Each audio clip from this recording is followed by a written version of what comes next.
I almost didn't answer when my daughter called that Thursday morning. I was in the middle of my second cup of coffee and the news was on low and I had nowhere to be. That's the thing about being 67 and retired. The days have a softness to them that you stop questioning. I picked up because it was her and because she'd been calling more often since her mother passed. She wasn't crying, but her voice had that tight quality it gets when she's trying not to.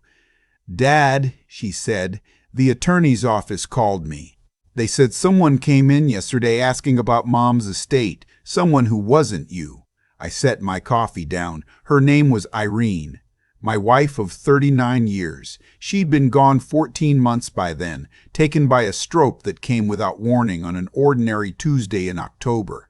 We were supposed to go to dinner that night. I'd already made the reservation. The attorney handling her estate was a man named Caldwell, not a friend, just the lawyer whose name was on the paperwork she'd filed years ago when we updated our wills. He'd been methodical and patient with me through the whole process, which I appreciated because I was neither of those things in the months after she died. There was a piece of property she'd inherited from her own mother, a small rental house in the same county where Irene grew up. And that piece of property was the last thing tying the estate open. Caldwell had been waiting on an appraisal. When he called me directly that afternoon, he said it carefully. "Mr. Novak, I need to let you know that a man came into my office yesterday representing himself as your late wife's business partner. He asked about the status of the estate and specifically whether there were any documents or correspondence that hadn't yet been reviewed." I didn't say anything for a moment. "He gave his name as my brother-in-law," I said.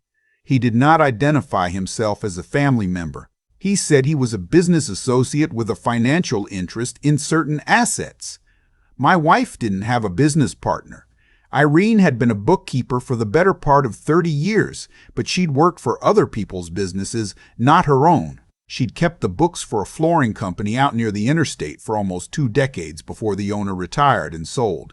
After that, she'd done some freelance work, nothing formal. There was no business. There was no partner. I told Caldwell that. He was quiet for a second. "That's what I assumed," he said. "I told him I couldn't discuss the estate with anyone other than the executor, but I thought you should know." After I hung up, I sat in the kitchen for a long time. The refrigerator hummed. The neighbor's dog barked twice and stopped. I kept thinking about Irene's face. Not how she looked at the end or in the hospital, but the way she looked when she was working. She had a home office at the back of the house, just a small desk and a filing cabinet and a lamp she'd had since before we were married. She used to sit in there for hours with her reading glasses on and her calculator at her elbow, and she never looked more herself than she did in that room. I hadn't gone through her files yet. I'd told myself it was because I wasn't ready. That was true, but it wasn't the whole truth. The whole truth was that I didn't know what I was afraid to find, and I didn't want to find out. I went into her office that night. The filing cabinet was a 2-drawer metal thing she'd bought at an office supply store in the 90s. The top drawer was the one she used for client work, organized by year, folders labeled in her handwriting. The bottom drawer was personal, insurance policies, our mortgage documents, birth certificates, the kind of paperwork that accumulates over a life together. Behind the hanging files in the bottom drawer, pushed to the back, there was a manila envelope I hadn't seen before. It was sealed. She had written my name on the front in her handwriting, just my first name, Kenneth. I don't know how long I stood there holding it. Long enough that my knees started to hurt from crouching. I sat down on the floor of her office and I opened it.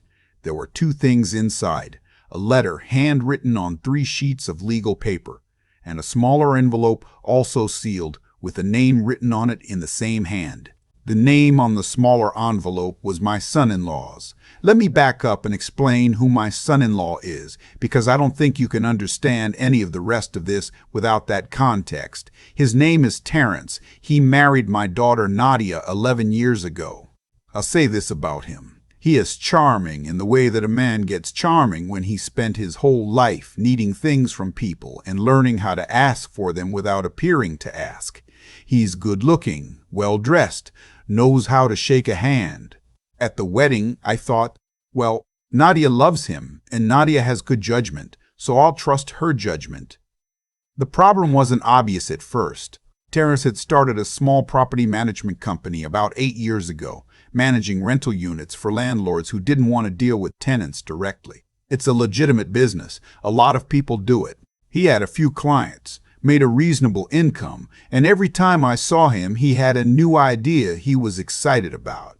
About 6 years ago, he came to me with a proposition. He had an opportunity, he said, to take on a larger portfolio of properties, but he needed operating capital to get it off the ground, money to cover the deposits and first and last on the management contracts, to hire a part-time office manager, to build out some basic software.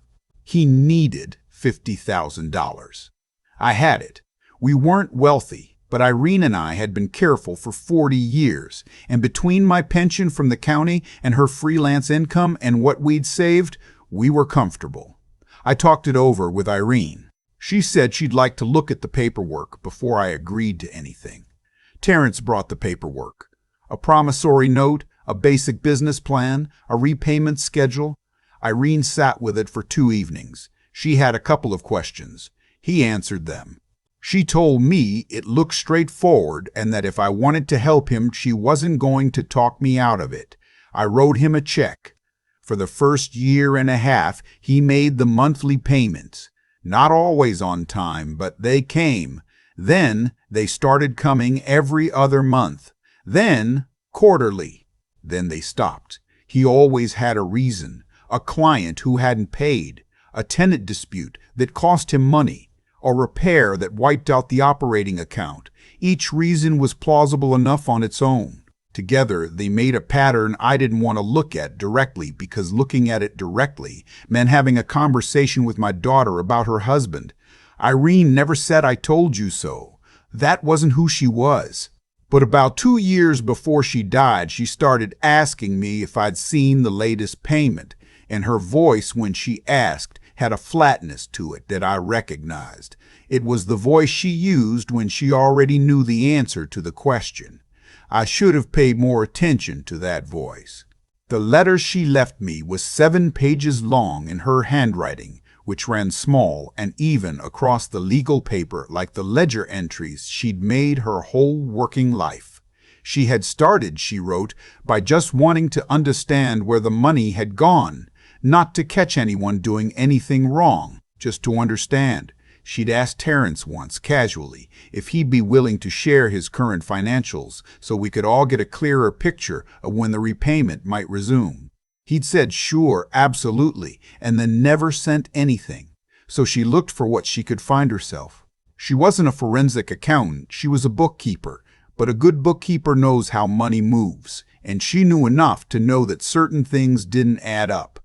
The properties he was supposedly managing, she'd looked them up in the county assessor's records, which are public. Some of them had changed hands. One had been vacant for 2 years. 2 of the addresses didn't match any property in the county at all. She wrote that she drove past 3 of the addresses on a Tuesday afternoon when she told me she was going to the grocery store. One was a single-family house that, according to Terrence, had 6 units. She'd called the county clerk's office. She'd looked up the business registration. She'd found that Terrence's company had been administratively dissolved by the state nearly 3 years ago for failure to file annual reports, and that he had filed a reinstatement 8 months later, but under a slightly different name with a slightly different address, and with a new registered agent. She wrote, "I don't know if this is fraud or incompetence or both. I know that it is not what he told you it was. I know that the $50,000 is most likely gone. I know that Kenneth will not want to believe this, and I know that if I bring him this information while I'm still here to do it, he will want to protect Nadia from it, and protecting Nadia will mean not doing the things that would actually protect Kenneth." She was right. That is exactly what I would have done. She wrote that she'd been trying to decide whether to contact an attorney herself or whether to leave it to me, and that she'd been leaning toward leaving it to me because she thought I would need to be the one to decide how to handle his own family. She wrote that she was going to put this letter in a place where I would find it eventually when I was ready for it, and trust that I would know what to do. She wrote, "I'm sorry I didn't find a cleaner way to hand this to you. I'm sorry about the money, but I'm more sorry that you're reading this, and I'm not there to sit with you while you do. I love you. Be careful who you trust with things that matter." I sat on the floor of her office for a long time after I finished reading the smaller envelope with Terrence's name on it. I thought about it for 3 days before I opened it. It wasn't addressed to me. I don't know why that stopped me, given everything, but it did. It felt like a line. Eventually, I called Caldwell and explained what I'd found, and he told me that as executor of the estate, I had both the right and the responsibility to review any documents that might bear on claims against the estate. That was enough. Inside the smaller envelope was a one-page summary, a table actually, laid out in Irene's neat columns, dates, amounts, descriptions, the $50,000 I'd lent. A subsequent $2,200 Terrence had borrowed from Irene directly, which I hadn't known about, for what he'd told her was a plumbing emergency at a rental property. The total of payments received. The balance. At the bottom she'd written a single sentence, "For Kenneth, in case he needs documentation." She had dated it 13 months before she died. I didn't call Terrence first. I called my daughter. This was the part I'd been dreading more than any of the rest of it. Nadia is 51 years old, and she is not a person who misses things. She is careful and smart, and she has her mother's way of reading a room. I did not think she was ignorant of everything that had been happening with her husband's business. I thought she probably knew more than she'd told me, and that she hadn't told me because she was trying to protect everyone at once, and that this had been a terrible position to be in. I was right about all of that. She came over the next afternoon, alone. I had the letter and the table on the kitchen table. She sat down and she read them, and she didn't say anything for a long time. When she looked up, her eyes were wet, but her face was still. "How long have you known?" she said. 3 days, I said. "How long have you?" She looked at her hands. "Parts of it, not all of it. I didn't know Mom had documented it. Did you know someone came to the attorney's office asking about the estate?" She went very still. "What?" I told her about Caldwell's call. I watched her face change as I talked, from grief into something colder and more focused. "He told me he was going to call someone about the property inheritance," she said slowly. "He said he wanted to make sure the estate handled everything correctly. He said he was doing it for you. I think he was trying to find out whether there were documents in the estate that he needed to get ahead of, whether Irene had left a paper trail. He'd known her. He'd sat in her kitchen and eaten her cooking for 11 years. He knew exactly what kind of person she was. He must have been wondering for a long time whether she'd found anything. She had, and she'd kept it safe in the one place he couldn't reach. Caldwell referred me to a civil litigation attorney, a woman named Patricia, which I mention only because it mattered to me, after reading my wife's letter, to have someone methodical and unsentimental on my side. She reviewed everything Irene had documented and said the summary was more organized than most of what she received from actual forensic accountants. She said we had grounds for a civil suit to recover the debt, plus interest, and that depending on what a closer examination of Terrence's business records revealed, there might be grounds for a fraud claim as well. She also said something I wasn't expecting. She said that in her experience, when someone does what Terrence had done, borrows money from family, provides false documentation about a business, continues to represent ongoing business activity that doesn't exist, there is often a pattern that extends beyond one lender. She asked if I knew of anyone else who had invested in his company. I didn't. But I made some calls. I found 2, a neighbor of Terrence and Nadia's, a retired school teacher who had given him $15,000 3 years ago for what he described as a guaranteed return on a commercial property deal, and a man from their church, a quiet man about my age, who had given him $8,000 about 18 months ago for the same reason and who had never received a dime back. Neither of them had said anything because they were embarrassed and because they didn't want to cause problems in the community and because they thought maybe the money would still come back. The money was not going to come back on its own. That much was clear. Between the three of us, the amount came to over $73,000. I won't pretend the next several months were easy. Nadia filed for legal separation in March. She'd known her marriage was in trouble before any of this, and the revelation of what her husband had been doing, not just to me, but to a retired school teacher and a man from their church who could far less afford it, was not something she could find a way back from. She told me once that the thing she couldn't forgive wasn't that he'd taken the money. It was that he'd sat at our table for 11 years and let her watch her parents trust him. The civil suit was filed in April. Terrence hired an attorney who sent back a lot of paperwork that added up to a denial of everything. His former business records, subpoenaed through discovery, were a mess. Years of commingled personal and business accounts, transactions with no documentation, payments described as consulting fees to companies that appeared to be shell entities. The accountant our attorney brought in said it was, in his professional opinion, consistent with deliberate financial obfuscation over a period of several years. The case settled before it went to trial. I agreed to the settlement amount, which I won't specify because my attorney said I could likely get more if I was willing to go through the full trial process, and I wasn't. I was 68 years old by then, and I had been fighting this thing for almost a year, and I wanted it finished.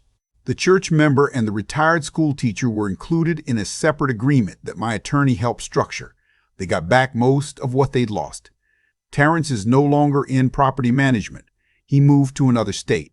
I don't know what he's doing there, and I don't ask. Nadia comes for dinner on Sunday nights now, most weeks. She looks different than she did 2 years ago. Lighter, I think, though lighter isn't quite the right word. More herself. She started working full-time again, and she seems to find the routine steadying. We don't talk about Terrence very much. When we do, she is matter-of-fact about it in the way that I recognize. It's her mother's way of moving through things that can't be changed. I've reorganized my finances the way I should have done years ago. I have a different attorney now, one who specializes in estate planning, and I've been through everything. Accounts, beneficiaries, the paperwork on the rental house that finally closed. I know where everything is and why. I kept the letter. I keep it in the same filing cabinet where I found it, in the bottom drawer, in the envelope with my name on it. I take it out sometimes and read it. Not because I need to. I know most of it by heart now. But because it still sounds like her, the even, precise sentences. The refusal to be sentimental when there was something practical that needed saying, the one moment at the bottom of the last page where the practicality slips and you can hear the person beneath it.